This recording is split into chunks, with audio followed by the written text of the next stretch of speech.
Pack your orders with me. So, ayun, pack your orders tayo. Nagsimula ako ng business na to. Simula nung pumunta dito yung friend ko na daming Lomo cards. So, binigyan niya ako ng Lomo cards. Siyempre, nagpa-pack your orders din siya. Kaya siya madaming Lomo cards.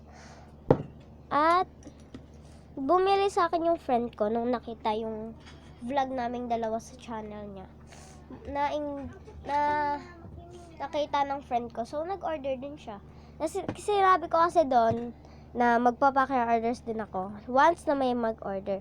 So, ayun na nga, nag-order siya. Ang in-order niya is 4 lang. 5 lang binayad niya eh. Pag 10, 8 matatanggap niya. So, 4 lang to. Pero madami ng previous yun ah. Isang new jeans pala daw na request niya. Ito yung new jeans na ibibigay ko. Ang ganda ng quality. So, lagay natin sa sleeves. Isa lang sleeves ko palang nabili kasi wala pang dumadating sa akin eh. Isa pa lang to kasi yung iba na bigay ko sa nasira. Hindi man kasi to, isa na natira kasi yung 4 nasira. So, mag-order pa tuloy ako. Andun lang tayo sa Jollibee. Ang swerte mo, bibigyan kita ng Jollibee. Ayan, si Bini Sheena bias ko. Sana all natanggap niya yun to. Masaya ka na ba dito? Okay. Dito lang tayo sa dalawang feel good. Ito si Bini Stacy. Sana bias mo to. Sorry. Ito yung nabunot ko bigla. At ito si Bini Malo. Ayan, 4 na yung natanggap niya. Next, hindi mawawala ang ating freebies. Diyan na yun. At alcohol.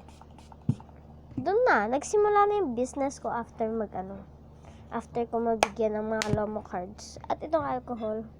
Bala ko talaga sana mag-pack your orders. Pero low budget. Buti na may friend ako. Ang bibigay kong freebies ay 3 only. 1, 2, 3. Isa dito, DIY. DIY pala to, si Bini Colette. Sana bias mo to. Sino bias mo? Sana bias mo. Si Bini Colette, tas si Bini Gwen. Hala, second bias kung tanggap mo. Bini Mal. So, ito yung mga nakuha mo.